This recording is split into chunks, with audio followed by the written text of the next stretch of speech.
fortunate to have woken Dr. Laurence Lockley and Sharon up at a very ungodly hour for them because they are joining us from Australia. And they'll be sharing the Yammer Benchmarking Report. Over to you. Thank you very much, Coco. So this is our first Yammer and Viva Engage benchmarking report. We think it's probably maybe the last.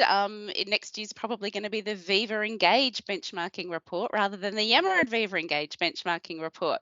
So this is our 8th annual benchmarking report.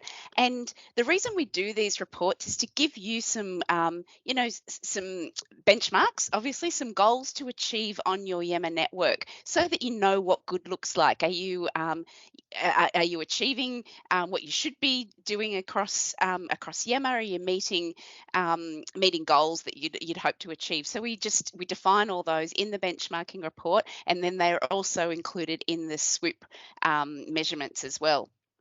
So in this report, we've got Dr. Laurence Lockley, who's SWOOP Analytics Chief Data Scientist, and he's going to walk you through the key findings of the report.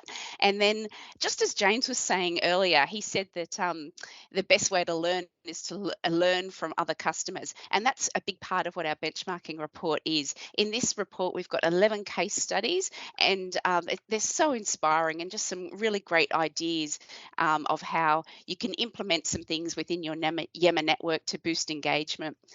So I'd really encourage you to download the report, and I'm going to hand over to Laurie. Please pop any questions in the Q&A and we'll answer them as well. Yeah, thanks, Sharon. So benchmarking reports, this is something that we do. It's built into our DNA. We benchmark. This is our 8th benchmarking study for Yammer. We also do it for Teams and for M365, and we'll be doing it for SharePoint as well. And the reason we do this is because virtually from day one, our customers said, well, look, you're giving us a hell of a lot of numbers and a lot of analytics, how do we know how well we're going though? What does good look like? And so this is a very compelling question that we've had forever. And we thought, well, the only way we can say what good looks like is to look at an awful lot of organizations, understand who are the best, and setting that as the benchmark as good. So, and that's why we do this benchmarking. And you can see these numbers are pretty big, 97 organizations. We measured their most recent 6 months. So most of that is up to the end of August this year. Lots of interactions, lots of employees, because we don't sample, we actually analyze what everybody is doing or hasn't done for that matter. So it's not a sampling technique, it's what everybody does. It's complete sampling, they often call it, but and that drives some quite comprehensive insights that you may or may not get from a survey, for example. So again, this is just a highlight, so I'm going to give you the headline, the more participation but less engagement. I'll explain what we mean by that, and then I'll go on to the idea of this thriving and inspiring communities. So let's have a look at this last 6 years, I guess, of benchmarking. The top line, which is the blue line, is the way that SWOOP measures participation, and it's active participation. In other words, you have to at least push the like button to be active, and we look at people that are, if you like, are active more than once every 2 weeks or something like that. So, but as you can see, up to 2019, it was just climbing and climbing, which is great, But then once COVID hit, we started to see this downward trend. The orange line is a different sort of thing in that we measure how people reciprocate. In other words, how they interact in a two-way fashion. And other than that 2019, there was a bit of a dip. It had been going up as well until this year, when they both went down. Now, that would send alarm bells. It certainly did to me, and thinking, what's going on here? But when we dug into it, we found that, what was actually happening was that organizations there was a bigger audience for Yammer. That's probably the easiest way to put it. Most of that audience were passive participants, right? They're mostly reading, or they're mostly doing very little in Yammer, but just sort of consuming, if you like. The size of the organisations that we're analysing, on average, had gone up tremendously. So this year, the accounts, and that's not always equal to the employees, but mostly it is, nearly 50,000 on average, right? So we started in 2018, it was below 20,000. I know before that it was smaller again in terms of the average. So there is definitely a bigger audience for Yammer now. Often, and we found that was driven, as you'd be aware, by the integration of Yammer within Teams and within Outlook. So because a lot of our measures are proportional, what are the proportion of active participants? The actual engagement, the people-to-people engagement actually retreated. So if we look at this graphic here, that underlying model underneath the blue arrow is our maturity framework, which again we've had from day one. And we measure that maturity starting from a social media perspective, where it's mainly just content sharing, through to social networking, where people are connecting with each other, a very important measure. And then finally up to what we're calling job fulfillment, where we're starting to see those really complex problems, challenging problems resolved, seeing real innovation, we'd call nearly disruptive innovation happening. We're seeing diversity in the communities. We're seeing curiosity. We're seeing, this is what we're all heading towards. But as of right now in 2022, we feel that we've actually retreated from, let's say a social networking sort of performance back to, on average, a social media performance. But the difference is that we've gone back with a bigger audience. And the challenge now is to move back through that social networking and job fulfillment phases with this bigger organisation, often an enterprise-wide sort of audience. So just to give you a bit of a sense, those that haven't seen Swoop or haven't used Swoop, how do we connect benchmarking to the actual platform itself? You can see with some of the widget reports here, there are goalposts. There are sort of lines here where there's a flag in between, and that's really the top, what we'd say the top 20%. So we generally set the benchmark for good at the top 20%, and we draw that from our benchmarking studies, and those goalposts actually find their way into the actual Swoop platform. And in fact, we'll see those goals actually retreat a little bit this year because of what we've found in the benchmarking. Now, I want to move on quickly to this concept of thriving communities. Now, this is a paper that Klinghoffer and McClune's published in the HBR earlier this year, and controversially, I would say, they said that Microsoft no longer measures employee engagement. That catches your eye, doesn't it? But the message they were sending is that, that measure was less reliable than what they're finding now when they're measuring employee thriving. Now, admittedly, that was really done by surveys. We thought, well, look, I think we can measure that in an online sense rather than sending out a survey, because last year in 2021, we had actually measured the happiness in communities by using the sentiment analysis. And that's, of course, Microsoft sentiment analysis technology. And what we found last year was that, looking at positive and negative sentiment, was that a lot of the negative sentiment wasn't toxic sentiment, it was actually because the context was negative. Right. So, for example, if you're in a cybersecurity community, your sentiment is going to be rated as negative because what you're talking about is negative. So we made the decision at that time that we shouldn't just look at the sign of the sentiment, but look at the sentiment, the energy overall. So we started to label rather happiness, we'd say it's energy. So we took that concept into this year's benchmarking, and this is sort of a graphic of all the measures we use to assess how good a community is. You'll see on the right side, we have two extra boxes, one for energy, which is the sentiment, and also for growth, because clearly when you're talking about something that's thriving, it's growing. So those two extra measures, and we weighted that at 50% because we wanted to really sort of bring out what communities really were thriving and sort of look at that concept that Microsoft had promoted. What does this look like in a continuous sense rather than just through a survey? And what we found was that on average, and we found about 300 out of the 3,000 communities, we had about 350 were identified as thriving. They were 4 times larger than those that weren't thriving. we found that there were 40% higher levels of active participation in these thriving communities. We found that when we compared them to last year's performance assessment, which didn't have the thriving parts, they were 19% higher than on average. So in other words, Microsoft really has got something here in terms of the thriving communities. There is energy, there is participation, there is diversity, all the things that we're looking for from communities. So who were they? Well, I'm not going to name them individually, but there was certainly quite a number of the purpose-driven communities, the LGBTQs, the vaccinations, the sustainability communities. Here's an example post from one of those. There was also what was something really quite pleasing to us is that the front line, there's a lot of thriving connection at the front line, which I might say in the past, Yammer had been criticised for not really having anything for the front line. Well, that's changed now, and there's no doubt a number of case studies, and we're hearing them even in the festival now about how energising the front line is when they're connected through Yammer, and we're able to do that now. And of course, we've got what we call the social communities, the dad jokes, the pets and so forth. They've always been there, and there are certainly a lot of thriving communities here. And I think you can see the trend here that these communities are engaging more of a whole of organisation, right? So some of them we found that some of them were actually run in the all company as campaigns and so forth. So we are seeing this whole of organisation sort of engagement happening now.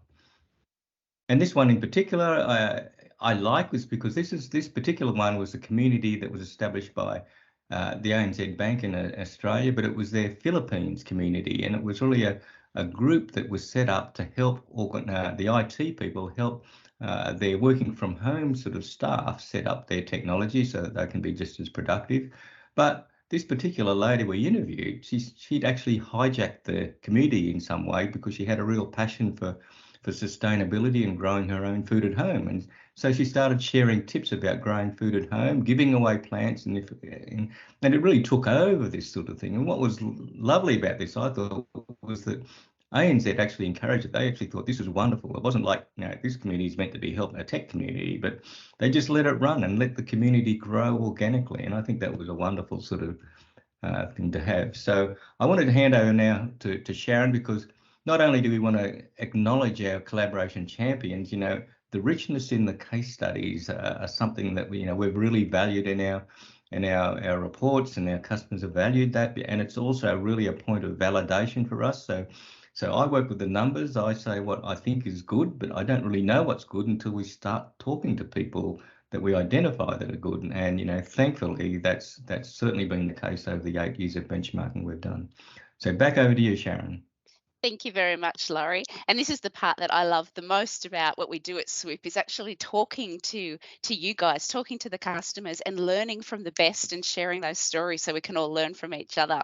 So with our collaboration champions this year, we had two categories. The first one was our overall a collaboration champion. So that took into account every Yammer community within your network. So these are the high performing and the low performing ones. And in the Americas, we came up with a large, medium and small size winners. So our large size winner this year was a US health insurer who chose not to be named this year, but I've got to do a shout out.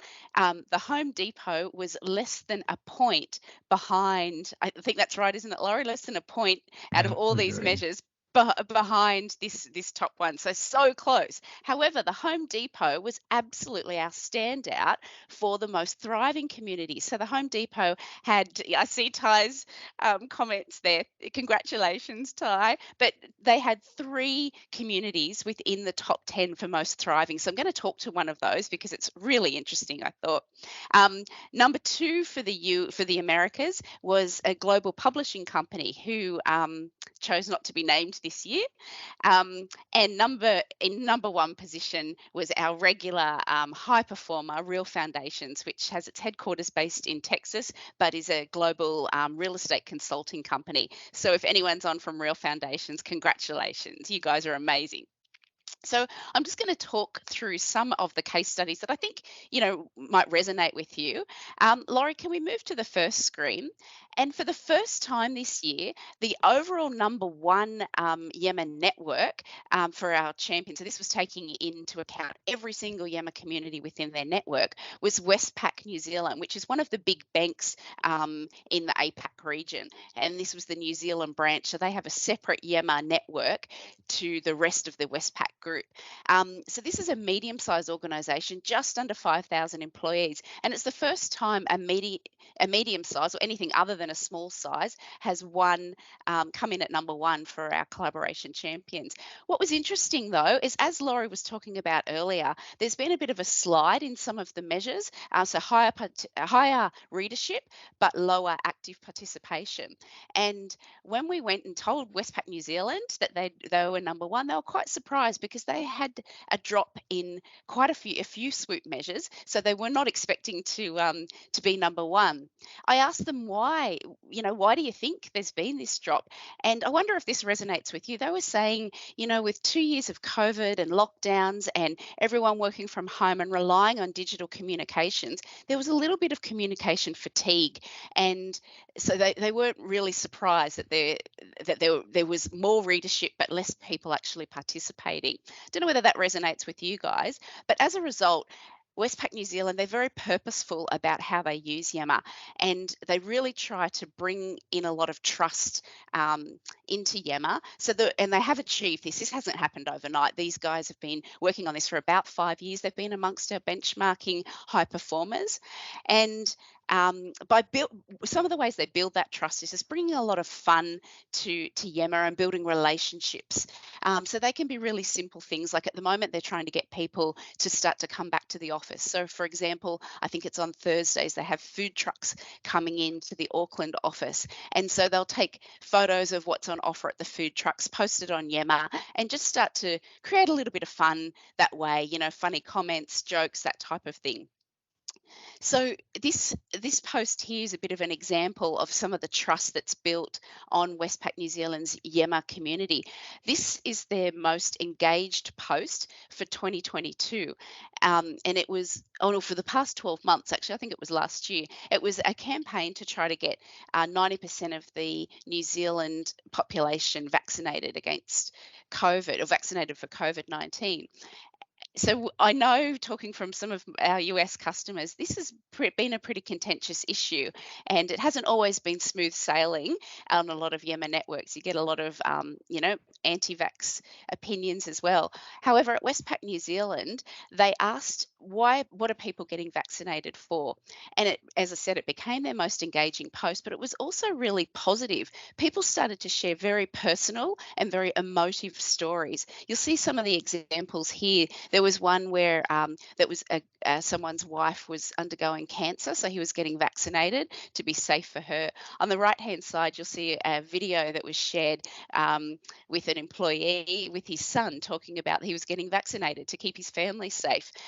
I just thought it was a really nice example of, once trust is built in these networks, people are able to share very personal and very emotive stories and feel that support from their employees. So a really lovely example. Check out the report and you'll find more. We'll move on to the next one, and I'm sticking with Westpac New Zealand here because this was a campaign. It was the first time that they had deliberately done an external marketing campaign alongside or in conjunction with an internal Yammer campaign. So the campaign was to attract first home buyers to come to Westpac New Zealand. And so along with all their TV ads and social media ads, they did a Yammer campaign. And in the Yammer campaign, they asked each Westpac branch to share what they were doing to help boost this first home buyers campaign that they were running.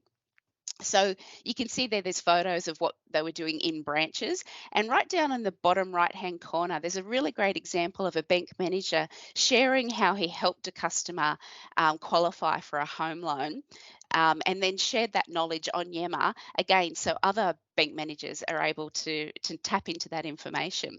So this whole campaign on Yammer was tracked with hashtags and followed on Swoop. And so being a bank, they were very much into their data. So they love the data from Swoop. And you'll see just in the middle at the bottom there's a quote from the regional manager of the Auckland Central East. And he was saying that there was absolutely a return on investment through using Yammer.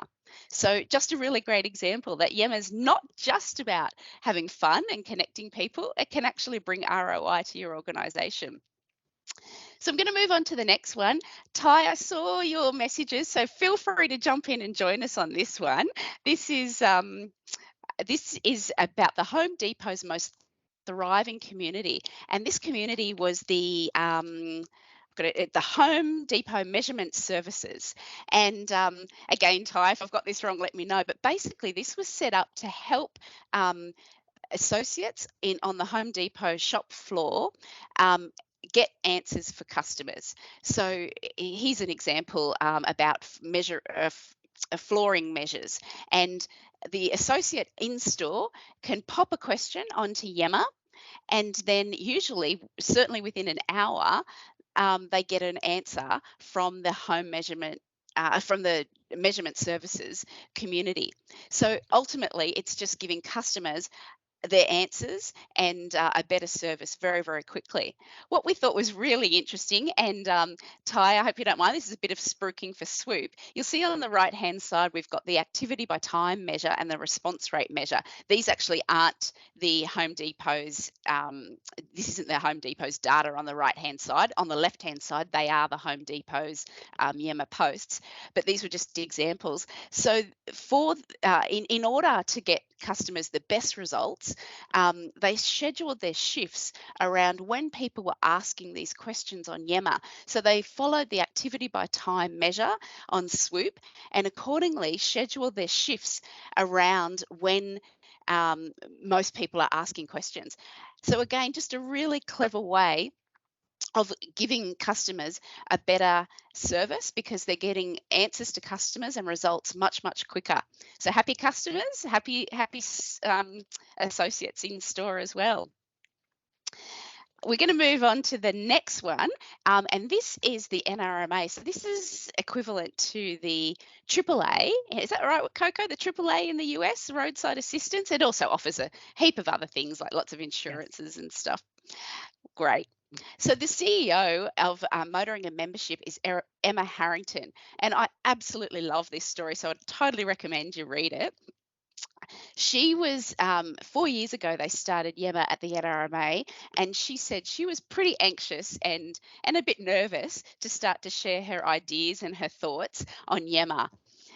But her internal communications team at the time was saying to her, don't worry about it. If you do something wrong, we can edit it or we can delete it. It's not stressful. And she said, but it just doesn't come naturally to me. So anyway, she went in there and she started posting. Fast forward 4 years ahead to now, and she says that it's actually the most favourite part of her job. She absolutely loves being on Yammer. Part of it is because she can just get a feel for what's going on in the organisation. She can get a pulse of what people are talking about. One of the things that she says is really making a difference is she's able to jump into conversations and she can mention the relevant managers or leads. And again, similar to what we were talking about with the Home Depot, customers are getting answers much, much quicker because she's the one jumping in there and bringing the right people into the conversation. So you'll see this first post just in the middle there. It was just one about tips and tricks for keys locked in cars. And it was somebody asking some questions. And then right down the bottom, Emma just jumps in and gives her 2 cents worth. Really nice example of just listening to what's going on in the organisation.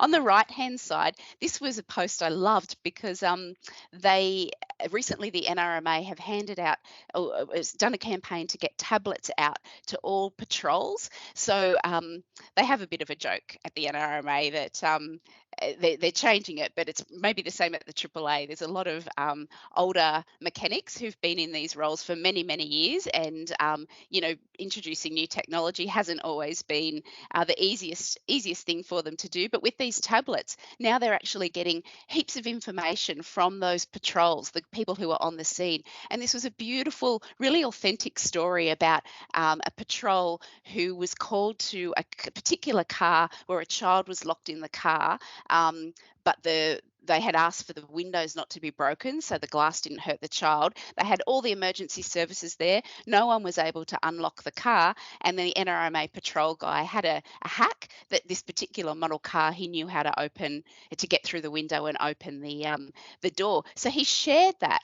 on Yammer. So just a really good example of knowledge sharing, so that others across the organisation, if they ever come across that model car, they'll know what to do as well. And it could potentially save lives. We're just coming into summer in Australia, and in the northern parts of the country, it's over a 40 degree, I think over 110 Fahrenheit for you guys. It doesn't take long for children to be in a lot of distress in locked cars. Really lovely example there. So I'm going to move on to the next slide. And there's some more examples there from Emma, just talking about how much joy she gets out of spending the time on Yammer. Now, the question we often have asked is how do CEOs find the time to jump into Yammer? Emma says it's easy. What she does is just each day she spends about 10 minutes, maybe the most 15 minutes, and she just scrolls through on her phone. So if she's having a coffee and has a few minutes break, she'll just scroll through her phone, like a few posts, make a few comments, as I said, mention people. Doesn't take much time, but she can see the impact that she's making. Then about once a week, she said it's usually when she's picking up her kids from an after-school activity or from sport, and she's waiting in the car park, she'll spend about half an hour, up to an hour on Yammer, just really trying to get on top of not only her Yammer communities, but other communities across the NRMA's network. So if you guys are trying to get your leaders onto Yammer, I'll share in a moment the post I've got it as an individual one in the chat. It might be a nice one to share with your leaders too. And just finally, I want to talk about some of the innovations that they're doing at the NRMA. So electric vehicles, obviously it's a really new technology, and the roadside assistance, there's no manual written for how you look after or how to what sort of things you may encounter with electric vehicles. So they're actually building this knowledge depository at the NRMA on electric vehicles, what sort of issues are they facing. Anyway, there's some really lovely quotes there from Emma again about Yammer is becoming this place of knowledge, and they're actually building education and learning off the back of people just sharing what their experiences on Yammer. So I'm going to just go to the next slide, and here's the QR code to download our report. I'd encourage you to do so, and thank you very much for your time.